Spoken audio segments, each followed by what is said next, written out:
My fellow South Africans, as we spend the 16th of December celebrating our National Day of Reconciliation, I want us to pause for a moment and think about what exactly it is that we're celebrating.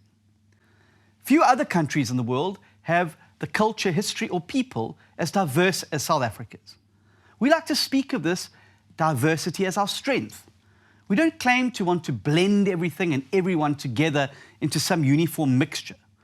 Rather, we state that a sense of unity in our incredible diversity is far better and far stronger than bland old sameness. We claim to believe it so much that we've put it up there on our national coat of arms: unity in diversity. It's in our constitution too, right up front in the preamble. We, the people of South Africa, believe that South Africa belongs to all who live in it, united in our diversity. But are we truly living up to that claim 26 years into our democracy? It would seem that many of those who are meant to be leading us towards a better future as one united South Africa don't actually believe that this is necessarily the way forward.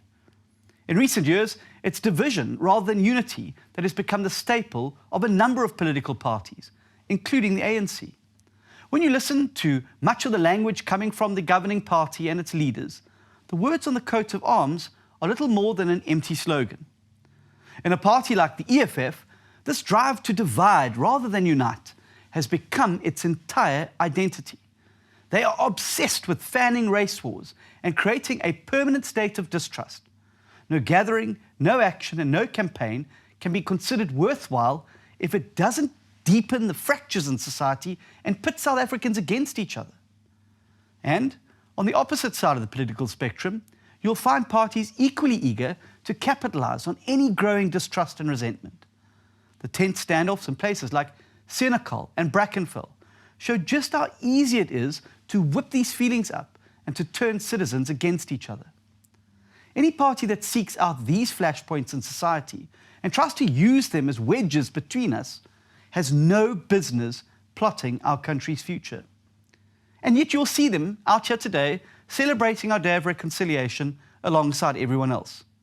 Don't let them speak for you, because they do not have a united, reconciled South Africa in mind. Any party that speaks of us and them does not have a united South Africa in mind. Any party that refers to our people when they don't mean the whole country does not have a united South Africa in mind. These parties are driving a narrow agenda, a nationalist agenda, and that can never be in the interest of our country. Our only hope, if we're to rebuild our shattered economy and our fractured society, is as one people pursuing a common vision. Because once we've retreated into our little lagers of race, culture, or language, we are of no use to each other. We have to learn to resist the language of blame, scapegoating, and resentment. We have to see that as someone else's agenda and not ours. On this Day of Reconciliation, spend a little time thinking about what this means in our bright and diverse nation. Listen to the language others are using and ask yourself, are they truly speaking of one nation pursuing one common future built around shared values?